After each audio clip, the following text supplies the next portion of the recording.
Hey, what's up? Finally finished with my aquaponics system. Let's just get right into it.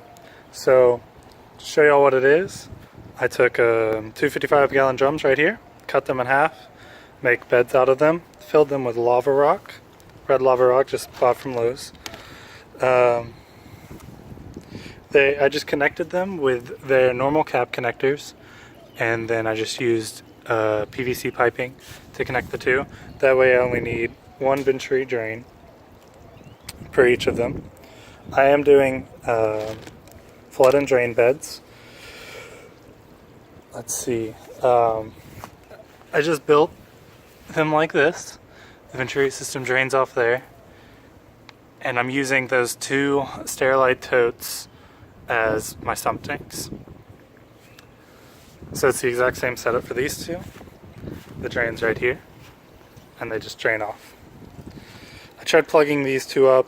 I will have to get valves for them later. All of the water coming out of my swirl filter here, well, my solids filter at the very least, it's connected, and then because those are further down and a little bit higher up, most of the water is wanting to come out of these two. Although right now it's flowing pretty well because I raised it with just a rock here, temporary measure. I'll either put an actual screw in a board there or just get valves, one of the two. Here I have the solids filter, so I have it flowing out of the 55-gallon drum, down, up a pipe in the middle, and then I just used a 5-gallon drum, or 5-gallon barrel, screwed to the lid, comes up, hits the sides, goes back down, and then the lighter stuff comes back up, flows out of these pipes. I just connected the 55-gallon drums. I'm using two of them here. They're connected in the middle. The sump tanks, there we go. They're connected as well. I have a little pump down there. The pump pumps it up. And then I have a splitter here. One of them goes into that one goes into this one. And there's no other reason for this other than I wanted to be able to create some kind of water movement. So in here, I have the hose there, so that when it comes out, it swirls this way. And the exact same setup on that one. Oh, lid fell on me. And then, as you can see, I have two bubblers in here. I'll show you my bubblers. This is my electrical box. So I have them coming in like this, running the bubblers. I put holes in the bottom so air could get in.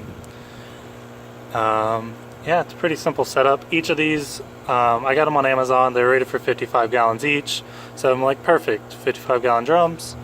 And then I have this one going into one tank, this one going to the other, and the same on this one. So that if one fails, it won't be enough to aerate the whole thing, but I will be able to at least get some air in there until I can get out here and fix it. And then I just drilled little holes, small enough where they actually barely fit. Yeah, and that's about it, guys. It's running perfectly right now. I actually have some little tilapia in here. You can't see them. They like to hang out at the bottom. They're just little fingerlings right now. But yeah, it took me a little while. I just, as you can see here, it's just 2x4s cut up. I actually stole this design. A guy had on YouTube, I'll put his link in the description. He built something a little shorter, about this much, just so he could use 55-gallon drums to store rainwater. And pretty much exactly what I needed, because I didn't want to drill a hole or dig a hole for the sump tanks or anything. So I just built the beds a little higher. Also, it's a little more ergonomic. I don't have to bend over as much once I get the plants in there. So, needing them elevated, I used his stand idea. Oh, you can hear one of the, it just finished draining, and it goes a little gurgle, gurgle, gurgle once it finishes. So yeah, they're coming into this one right here. just straight down. And then you can see there's a guy, he's got amazing stuff on YouTube, Rob. He has a whole setup, and I took this idea just tacking in with some stainless steel screws just to make sure it doesn't fall apart. You know, I tried to take a lot of advice from him. You know, he has the 12 volt aerator backup system. I'd love to do that one day, but right now this is what I got.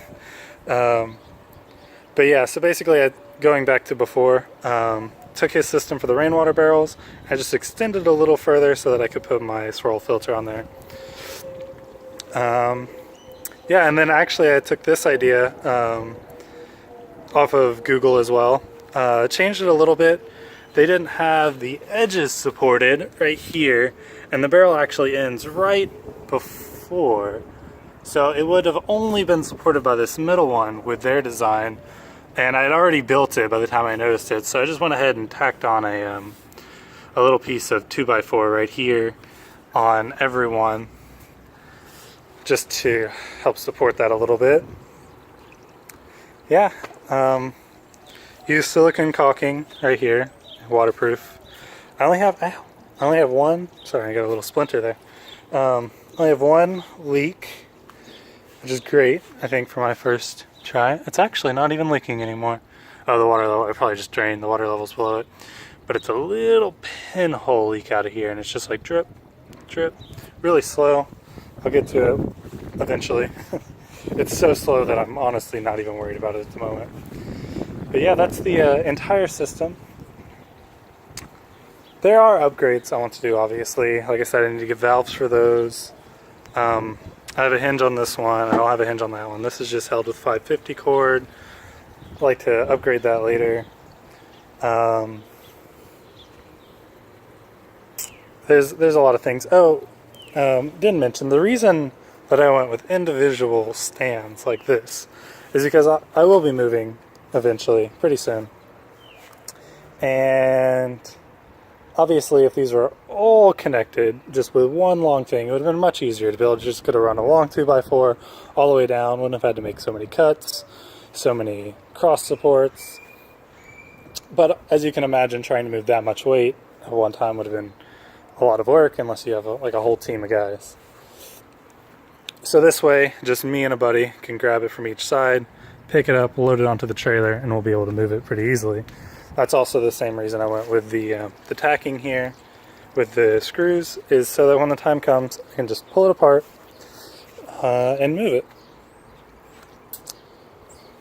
But it's working perfectly. I'll show you my thing here. I took, you know, I googled all these designs, and then for the slits here, I ran my skill saw just like that, and I turned it, and then did one line down, turned it, just skill sawed it all the way. And then for this, just drilled out the holes there, using a connector, or an adapter rather, from 3/4 inch to 1 1/4 inch to make it a little wider at the top to start the drain a little easier. These are all things I googled. Really easy information to find. There's a lot out there. This is a lot of people are doing this now. I've got my seeds started. Well, starting. Some of them have died. Oh, so to treat the water, simply use these two products.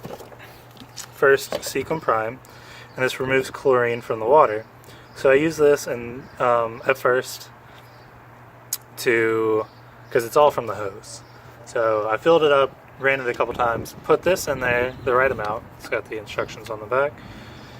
And I just bought this on Amazon, guys. And then once it ran for a little while, and then I added this stability to rapidly establish a biofilter. Put this in there. It says that you can immediately add fish, which I didn't do it immediately. I let it run for a little while again, just to try and get every inch of the system covered with it. And so far the fish haven't died yet. They're tilapia, so they're quite resilient. At least I found mine to be. Yeah, that's about it. It's got the barrels on Facebook Marketplace. Got the 2x4s at Lowe's. Sterilite barrel or buckets at the dollar store. A lot of it came from Amazon and just local shopping around trying to get cheap stuff. Yeah, it wasn't too bad. In all honesty, one of the biggest prices was the 2x4s and the lava rock, just because I needed so much of it. And I actually want to get a little bit more. As you can see, these aren't completely full, and I didn't want them completely full, but they're a little less full than I wanted them. I think a bag or two each more they could do with. But that's about it, guys. I hope if y'all are doing this, you can come up with a system like I did. I just, I wanted to make it flush up against my fence so it didn't take up my whole backyard. My dogs run around here, and that's another reason I built it up, so that if I'm growing certain plants I don't want them getting into. It's a little higher, out of the way of the dogs. But yeah, guys, get out there and do it.